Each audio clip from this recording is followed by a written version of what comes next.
sa amin. Ayan. Ayan. TV. Ayan. Bibili kami ng TV. Mamimili kami. Mimili pa kami kung anong brand. Ayan. Sony.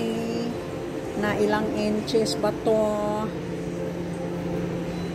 Oh, ganyan lang ang presyo. In real, it's about 100,000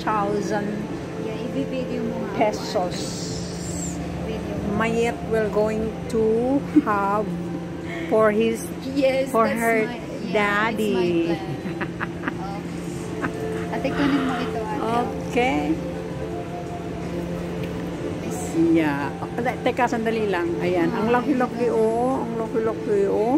Oh, ang laki-laki ng aming TV na napili. Yan. Ganyan lang kalaki. Ang gusto ni Mayet para sa kanyang daddy. Kasi nga, yung daddy niya, ayan. Yan. Oh. Thank you for watching.